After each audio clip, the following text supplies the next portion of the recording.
Good afternoon. I'm Leon Davis. It is Saturday, February the 23rd, 2018 at 2 p.m. on a Saturday afternoon. I want to thank you very much for joining me this afternoon. I'm Leon Davis, as I said, and this is the podcast Altitude Adjustment. The past week has been filled with talk of the Green New Deal. This is something that our freshman class of one of the bright personalities of our freshman class of the Senate has put together. Now, if you are familiar with with Alexandria Ocasio-Cortez, then you would not be surprised by the New Deal. And I'm going to talk about that coming up right now.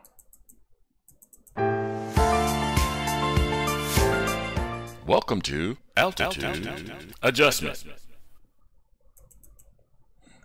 So as I said, if you are familiar with her, then or at least if you've listened to her or you've read much about her, you won't be surprised by the Green New Deal. And there's something interesting in the title, New Deal, which adds a bit of flavor to the whole discussion. So the proposal that she's putting forward, or that she, with other politicians, are putting forward, is more than just attacking environmental issues. It also has to do with dealing with other political issues that have been ignored or have been underserved over a period of time, which is part of what the New Deal comes about. And in the controversy, and when people propose something, there's always going to be pushback. There's probably more than likely always going to be someone who disapproves of the deal. But most of what I hear about pushback is the cost. If the cost is the only problem that you have with the proposal, then that's just a matter of finding ways to pay for it. And as Alexandria Ocasio-Cortez has mentioned, we can find money for a lot of things. Why can't we find money for making sure that our planet is livable? Now, I'm going to play a clip a little later on, and I'll talk more about that clip. But in the clip, they talked about the length of the proposal, that it was long. And so I went out, I looked at the proposal, and what I saw was it was 14 pages, but there was a lot of white space there. And the font size was really huge. And so my guess is, and I didn't try this, but my guess is if you make it in a paragraph form, because it's not in paragraph form, but if it's in bullet form and you can read through it. But if you take out all the white space, if you take out the majority of the white space and you reduce the font size, it's probably 2.5 to maybe 3 pages in length. That's about how long it is. And it's not a hard read. So there's not a lot of technical terms, and it's quite easy to understand. And so I would encourage you, I'm not gonna go through and actually read the proposal. But I would encourage you to take some time to go out and read it and get an idea for yourself, rather than listening to a lot of pundits or news people talking about it. Read exactly for yourself. Now, there was an additional document so in the proposal, she's calling for, or they're calling for a committee to put together something for a Green New Deal. Now, there was a lot more, so there's not a lot of specific detail in the particular proposal that I read. People in business would understand it as a 50,000-foot view, or it's more of the concept or idea, a framework to which to begin to flush out details and how you're going to accomplish it, what you're exactly going to accomplish. So the overall just Green New Deal document just identifies the problem that they're trying to attack, and generally how they want to attack those problems.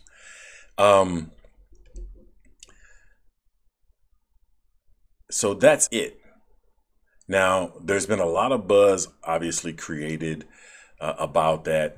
Anytime you propose change, anytime you propose change, many people are reticent to change. They push back against change before they even try to understand how that change impacts them, what it does for them, how it's implemented, how they can be a part of it, how they can participate in it.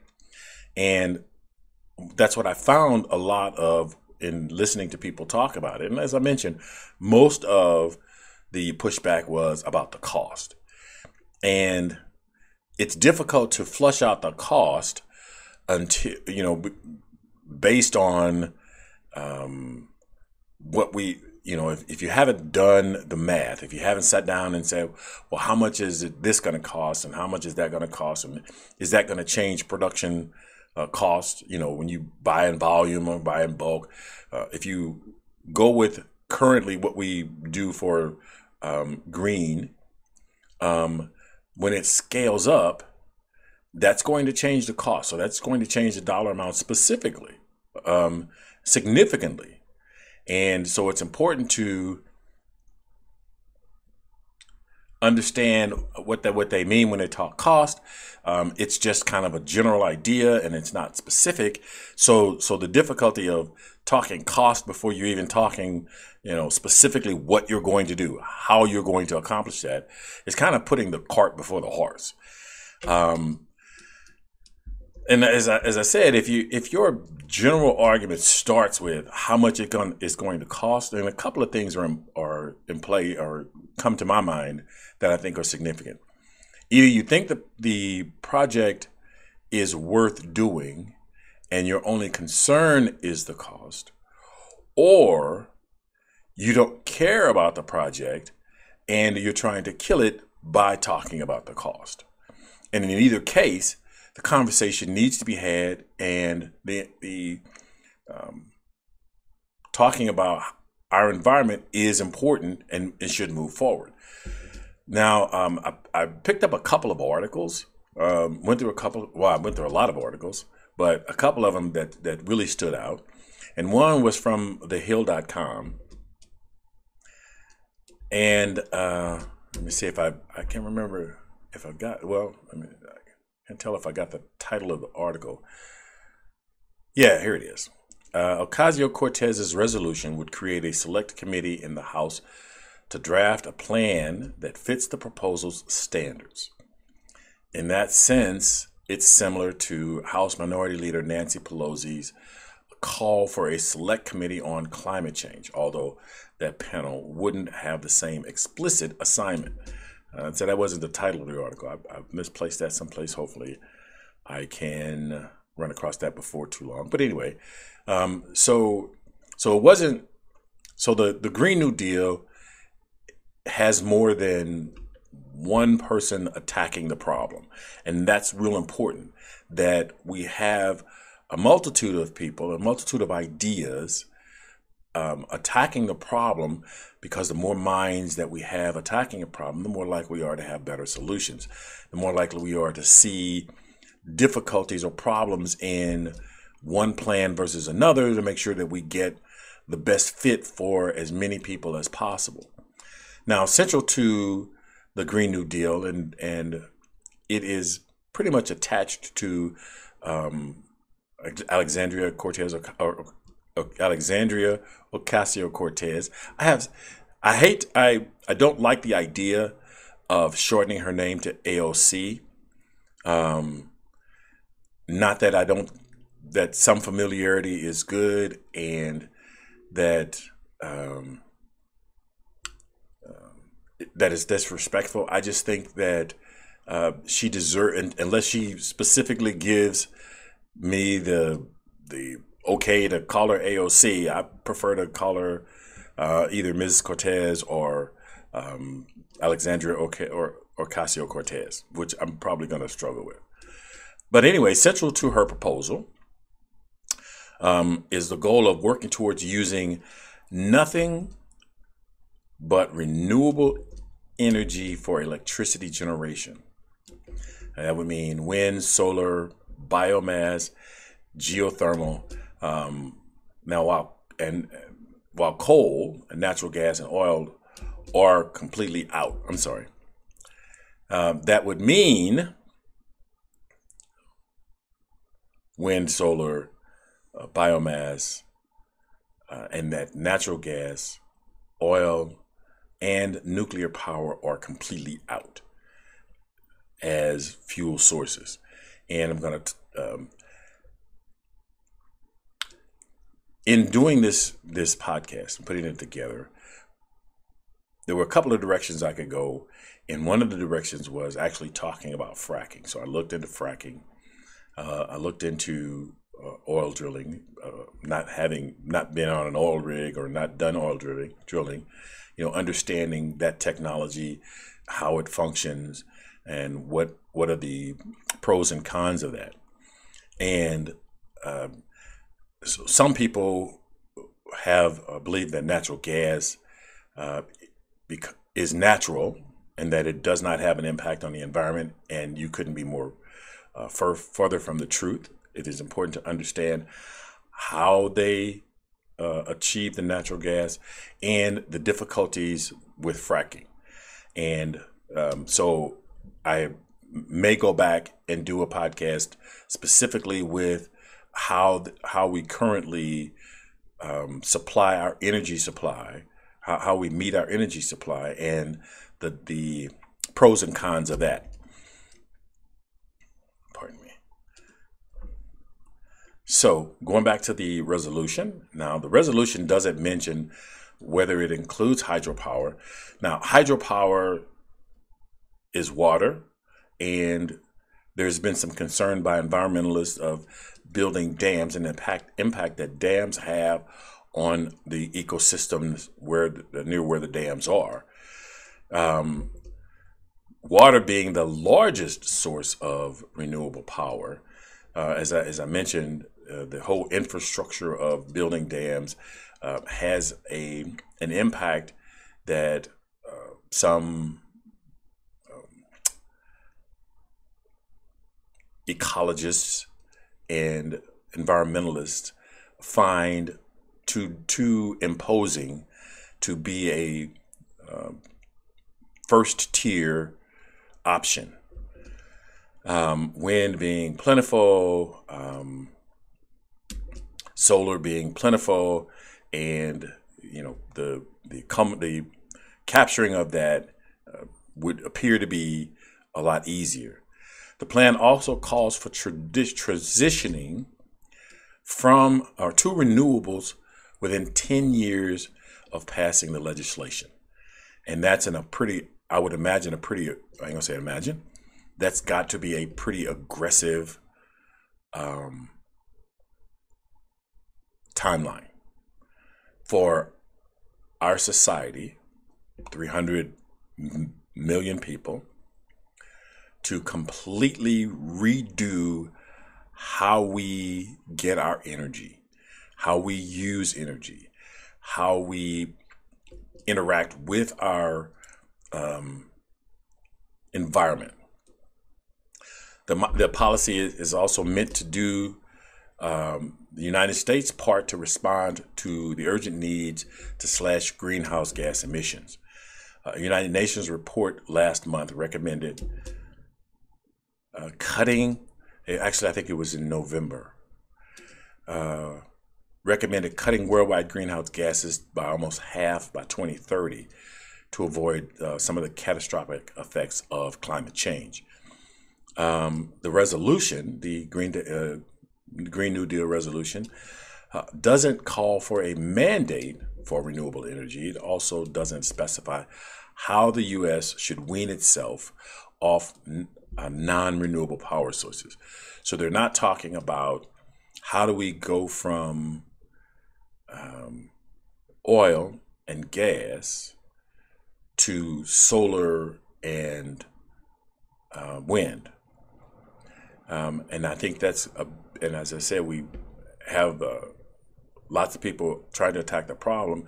And so those are things that absolutely have to be addressed as we move forward. So just starting down the road and not knowing how we're going to get from point A to point B is important, because anyone who's put together any significant plans understand that knowing how you're going to get there is almost as important as getting there, because it would not be beneficial to eliminate, just cut off gas or cut off petroleum and say, all cars have to be electric or wind powered on this particular date, and then not have the necessary equipment for that to be possible.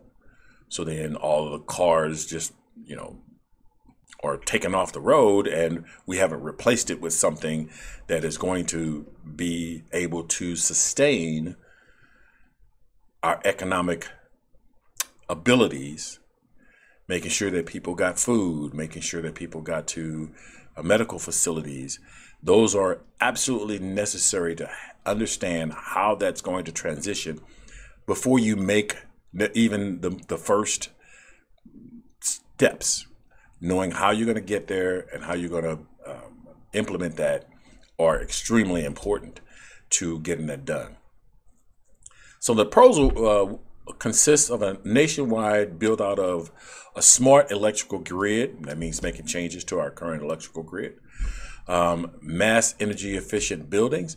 And as I mentioned, there's information out there about some of the specifics. And I know people have heard things like they're asking you to give up your cows and, just some pretty wild ideas.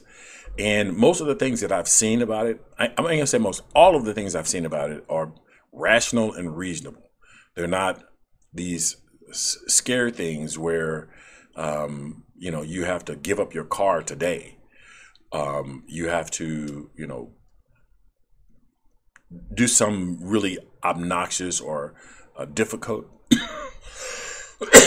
things in order to be green. But at least we're starting to make that transition, thinking about it seriously, making it a very real something that we need to accomplish, and thinking about even in.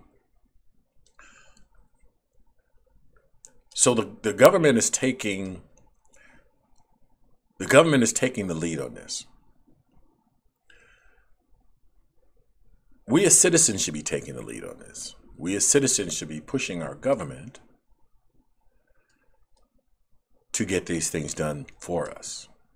And in a way, that's exactly what's happening.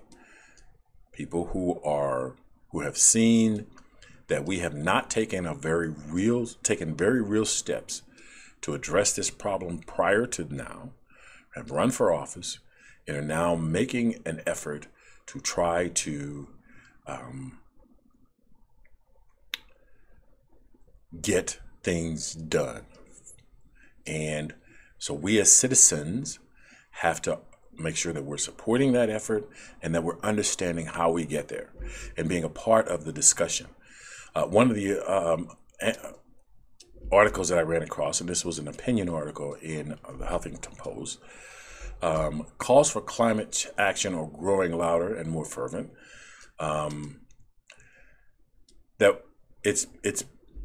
That we've been waiting as a society for a very long time to finally move into green technology.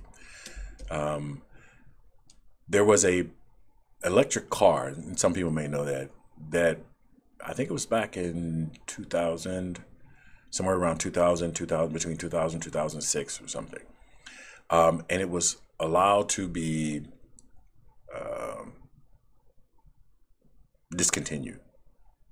It was for some reason there was an understanding then, 18 years ago, almost 18 years ago, or maybe even longer, that we needed to change how we get our energy, what we do for energy source.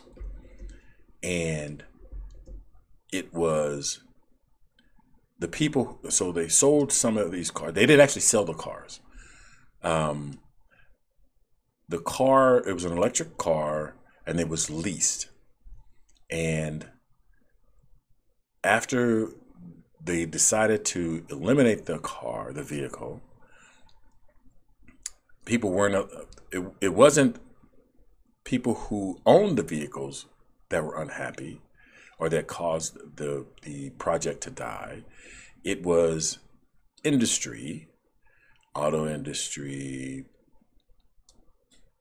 industry sector that helped kill the car. So it's quite possible that we were ready years ago, but we weren't allowed to have that technology available to us so that we can make that change.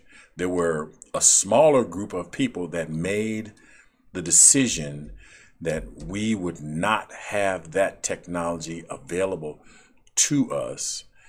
And then now we're 18, 12 years down the road, having to go back and implement that technology for us, for ourselves, for the years to come.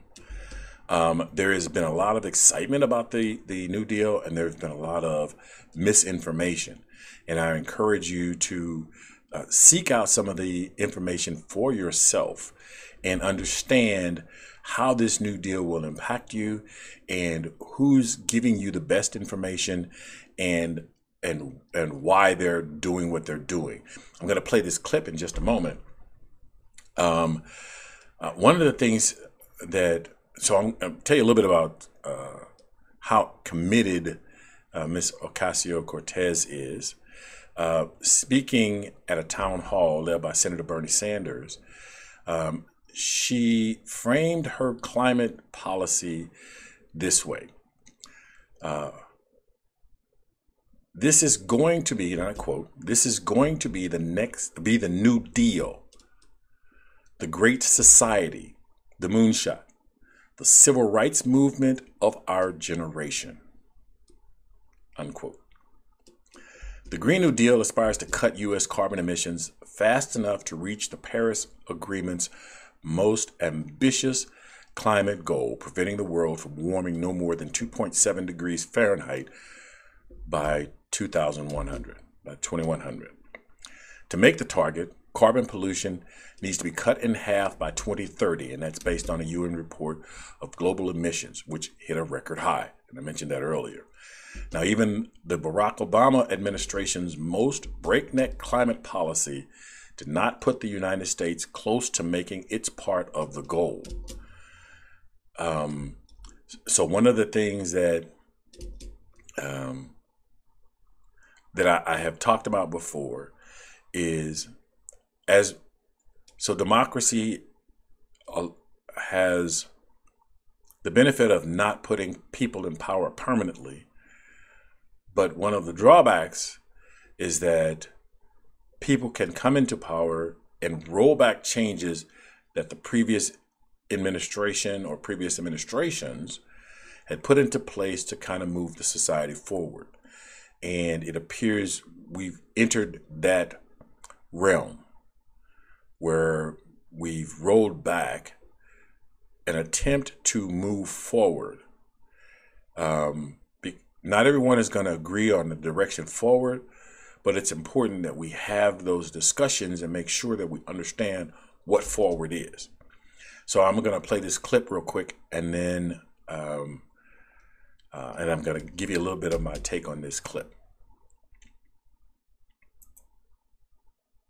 I would be, I can't tell you, to be honest with you. I've read it and I've reread it, and I asked Ed Markey, what in the heck is this?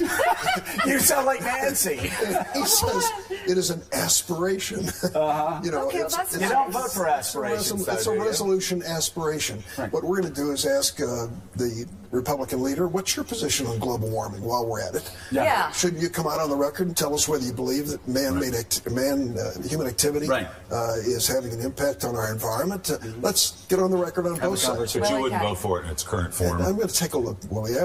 You've taken a look. What do you think? It's long. That's what I think. The guy who dipped his And at the hand. end, What is this? Like Harlequin At the movies. end, I look for and there wherefore, and there's no wherefore involved in it. Okay, so But you wouldn't. I will tell you, I certainly agree with the premise. Global warming is a threat to the planet we live on, and we're not doing enough. We should do more. Real quick. Right.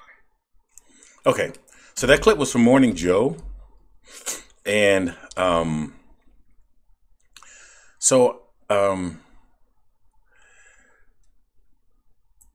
they were having fun about the bill, and they seemed to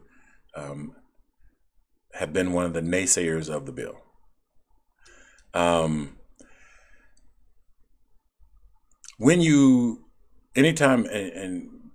Anytime you put yourself out there, you put out a proposal, you put out an idea, you expose yourself to critics. You expose yourself to people who have different agendas based on you trying to accomplish something.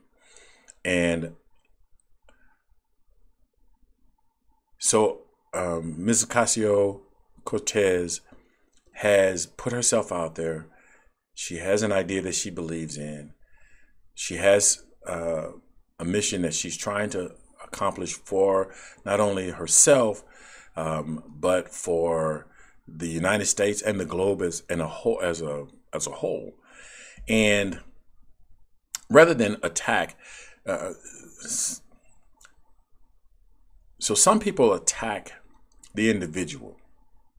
They try to invalidate the individual so that the idea is tainted just by the fact that it came from an individual who's been tainted. And I think that that's bullying. In the recent spate with Amazon, Ms. Ocasio-Cortez does not need me to defend her. She is quite capable of defending herself. But I did want to point out that there were people who said she did not understand basic economics. And that was untrue. She had a full grasp of basic economics. I've listened to her explain her points of view, and I'm quite comfortable that she gets it. But the attempt to say that she's not smart enough, that she doesn't have the knowledge to make the statements or push forward the policies and ideas that she has put forward is bullying to the nth degree. And there are people who are able to think outside the box. Thinking outside the box is simply taking something that has been traditionally used one way and be able to use it a different way.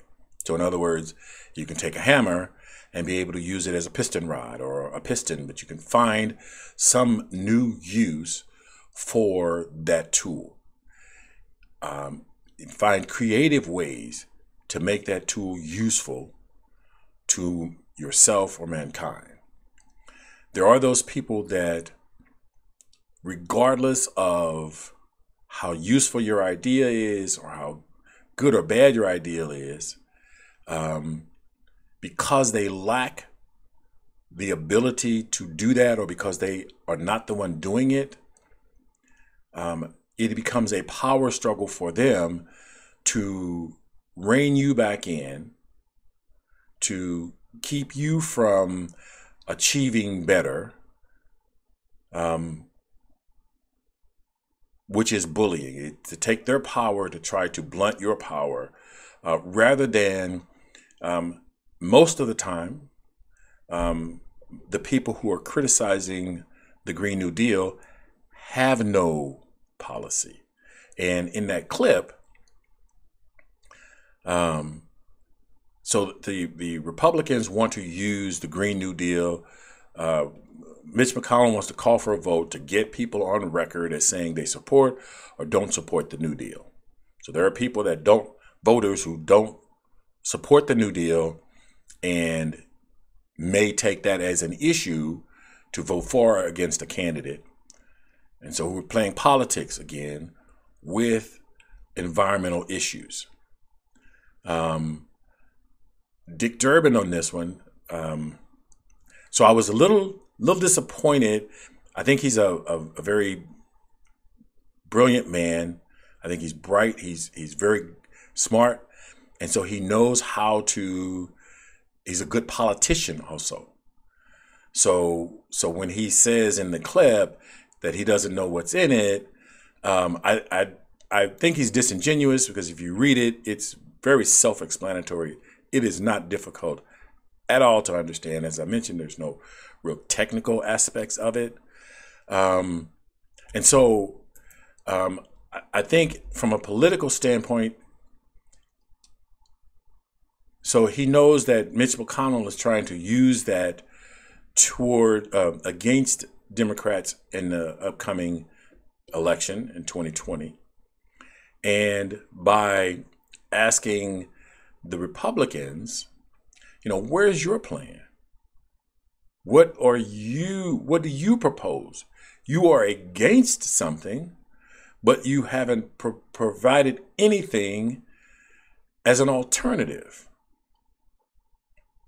And I think a lot of times I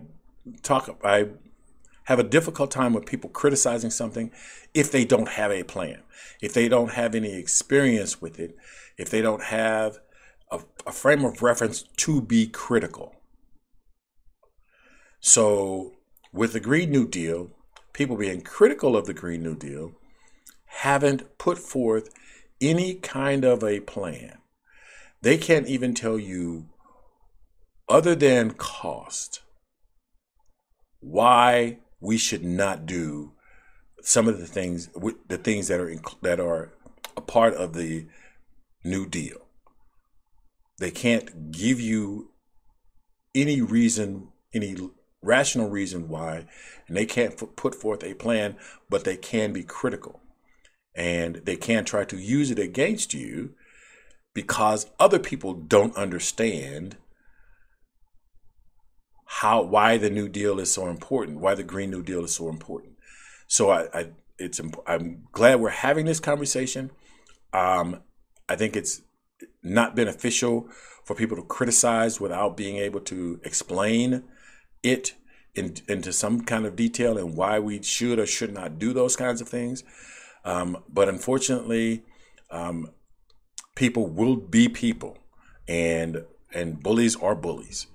And if you're attacking the Green New Deal and you don't understand it, or you haven't put forth a plan, you are being a bully. I'm going to wrap it up right now. It's 2:33. I'm a little 3 minutes past what I normally try to achieve. I want to thank you very much for joining me this afternoon. The podcast is streamed live each week here on YouTube, so you are encouraged to participate, ask questions, and include your thoughts in the conversation. To participate, please contact Altitude Adjustment by connecting via Skype at thelionsden.stl@gmail.com or Google at thelionsden.stl@gmail.com. Please feel free to connect with me also on Instagram, Pinterest, Facebook, and on YouTube. So be sure to look for this and other episodes where you listen to podcasts. Your likes and shares are internet gold. So please like and share this episode, this podcast, where you find it. And remember to be cool, be calm, and above all, be careful. Look out for the other guy, because they may not be looking out for you.